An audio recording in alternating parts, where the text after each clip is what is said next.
Hi everybody, hopefully having a fantastic day wherever you are. This video is about the reason that Australians are becoming homeless, really. There's no other way we can really walk around the wording. I lived in Bangkok and Pattaya, Thailand for three and a half years. And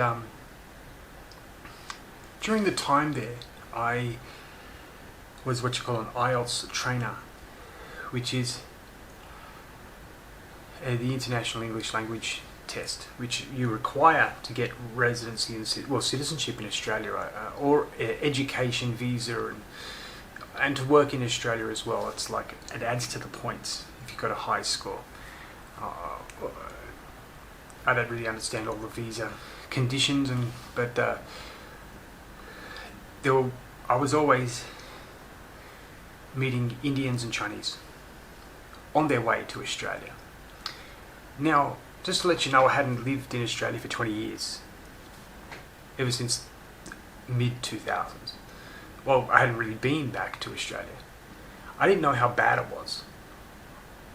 And I didn't really see it wasn't on TV in Japan or Thailand, because I spent most of my time in Japan. I'm just trying to think of the words because I don't want to start screaming. But I realized now I realize that I do believe that the Australian government is openly committing treason against the Australian people. It sounds like that's a big thing to say. It's very hyperbolic, isn't it? But I just thought, no. They're trying to crush the great Australian culture, traditions, traits. They're not doing anything to stop that. In fact, they've just invented words to stop us from defending our culture. Islamophobia, transphobia, what else? What other phobias they've got? They've got all of them. Homophobia, that was an old one, wasn't it?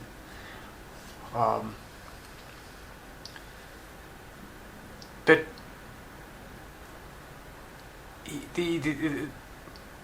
in Pattaya, running a little IELTS program there, where people would come for 20 hours, 40 hours, 60 hours, 80 hours, 100 hours, 120 hours. A lot of Chinese and a lot of Indians, would be popping in, taking the training, and that was quite. Some of them were quite shocking. They wouldn't be able to be functional in Australia, in their language skills. In particular, the Chinese, the Indians, a lot of them were great. You knew that they were going to be fine. So I'd say you probably just don't need to be here. You should just speak to people who don't speak Hindi. You'll be fine. And I have to admit something. Most of these people are really great, nice, very decent, great manners and everything. I'm not complaining about them being Indian or Chinese. There's no problem with that. But I learned something, in particular the Chinese, but the Indians told me as well, how they purchase homes in Australia. Alright, so the Chinese only use the Bank of China in Australia to purchase homes. The Bank of China has a preferred suburb list, and it's not difficult for a Chinese person to get a bank loan for $2 million in Australia to purchase a home. What they'll then do, but to be honest with you, I don't know how they get away with this. Let's say it's a 4-bedroom home. Now, there's a lot of Chinese small to medium-sized businesses in Australia. that they only hire Chinese. Indians only hire Indians. Vietnamese only hire Vietnamese. Arabs only hire... Well, I should say nation by nation, still incredibly tribal. Syrians will hire Syrians, Iraqis will hire Iraqis, Saudis will hire Saudis. That's just how it works. Qataris will hire Qataris, etc., etc. Pakistanis will hire Pakistanis. That's how it works. In fact, that's how it worked in Pattaya. I noticed that as well. But what the Chinese will do is they will register the home as a rental with the rental tenancy RTA, I think it is. Rental tenancy authority, I think. But 20 people will live in that home. And they'll be working for the same business or a group of businesses that are owned by people who own that home. And these businesses will only cater to the Chinese. Won't even worry about catering to Australians. Also, they have their own apps on their own telephones. So they don't need Uber, they have a Chinese one. The car doesn't even turn up to the house. It's not with any, symbol of the app. Because all the transactions are done in China on the Chinese app, so they did never even see $1 in Australia, right? But there'll be 20 people in the home. I'll give his name as Leon. He would tell me, this is how we do it. This is how we do it everywhere. The United States, Australia, Europe, this is how we do it. Those people will pay, a percentage of their income to the homeowner, or just a flat rental fee each week. But those homes are full of bunk beds. Something that really got to me was he showed me properties that he owned. He owned 2 in Drummoyne, near where my grandparents lived, like right there on the water. And I remembered the street he showed me, and I'm thinking, I remember in the 80s and 90s early 90s I guess, when my grandparents lived there, and how beautiful it was, and how it was just those 2. And now, that was 3-bedroom. Now there's probably 12 to 18 people living in that apartment. I mean, the apartment he bought wasn't in the same building, but they're all similar. There's 12, 18 people going in and out? Disgusting. Not only this, there was something else I noticed. In the photos he sent, there's the cars. Cars are everywhere on the street now. And Leon said to me, I got a complaint in Sydney about, the police came to the home and knocked and said, whose cars are these? The Chinese guys just said no English, and the police just left. Right? But everybody on the street, he said, police, they call the police sometimes because, so many cars, and they will block the driveway. I don't know if they could get away with that even in China. Met an Indian guy as well who said, we do the same thing. We'll bring people over on the student visa. They'll work 100 hours a week. Or a fortnight. They'll work 50 hours a week. Which he said, it's amazing how open people are outside of Australia. He said it was a complete criminal scam because you're supposed to only work, I think it was 20 hours a week by law, but all of them are working 50 hours plus. And again, they cram 20 people into a 4-bedroom home. Now, just think about it. And there will only be 2 people on the rental tenancy. And I don't understand how they can get away with that. Where are these international students anyway? And I asked, I'm not going to say his real name, we'll call him Sandy. Sandy told me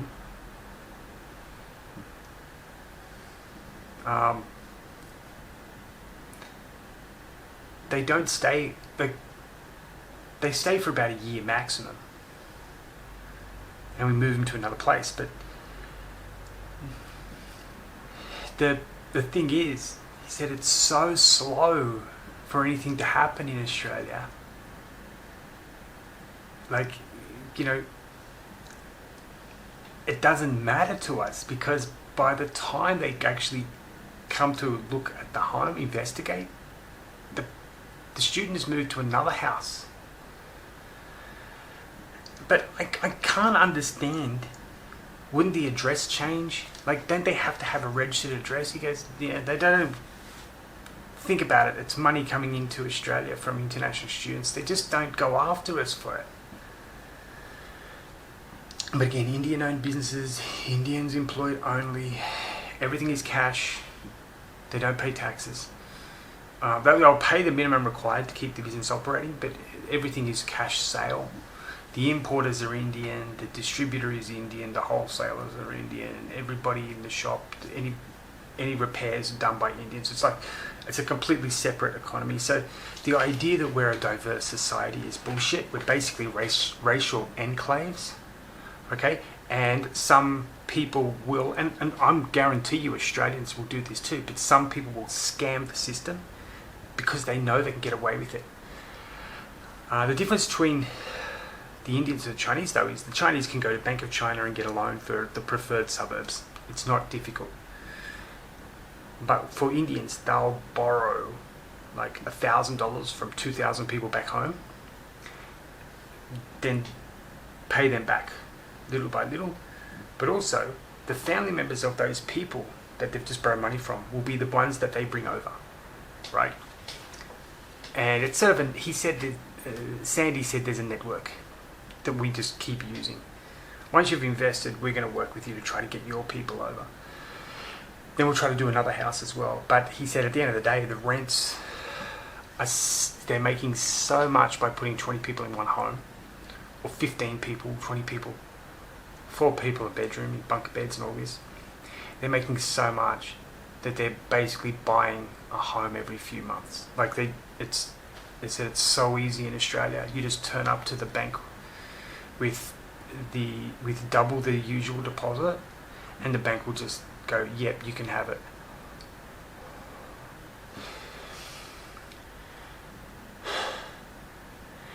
The Australian population has gone, year 2000 it was 20 million. 2025 it's increase of just under 50%. And if the infrastructure hasn't kept up, the housing hasn't kept up, everything's too expensive now. Homeless Australians are going homeless. We're losing everything about our country too, because anytime we just want to raise the Australian flag, there are people out there who will assault us, and then we get called racists, Islamophobes, and everything under the sun. What else? We just get called everything under the sun when we want to stick up for who we are in our country and our way. And you just keep thinking, why does the Australian government do this? Why would it allow it? Even if all the policies today stopped and said no migration today, we can't recover. We cannot recover from the problems that have happened due to government policy. And if they don't stop today, and if they continue, the problems are going to get worse. It's a cancer. If you don't stop it now, it grows. Now, as I said, Indians and Chinese, great, fantastic, love them, but we cannot allow all these people into the country. And I said, it's like, if you think about this, India in year 2000 was 1 billion people. If we suddenly just today threw Indonesia and Pakistan into that country, that would be a 50% increase in population, like Australia over the same period. I wonder how the Indians would feel. They probably wouldn't like it. Well, that's Australia. And yet, when we complain about it, we're called racist. It's just, there's no logic behind this. But we're in a horrendous situation Coming back here was the worst mistake I've ever made. Listen to what I just said. I'm Australian, born Australian, grew up here, raised here. The Blue Mountains of New South Wales, lower Blue Mountains. It was a mistake for me to come back to my own nation. Do you know how it feels to say that? It's actually, I feel bad for saying that. Like, how dare I say that? But that's just how I feel. And I have no future in this country. Highly educated, highly skilled, 3 university degrees, MBA. I digitized a Thai university. I made them, went from analog to digital, or digital applications and everything. I can't get a job in this country.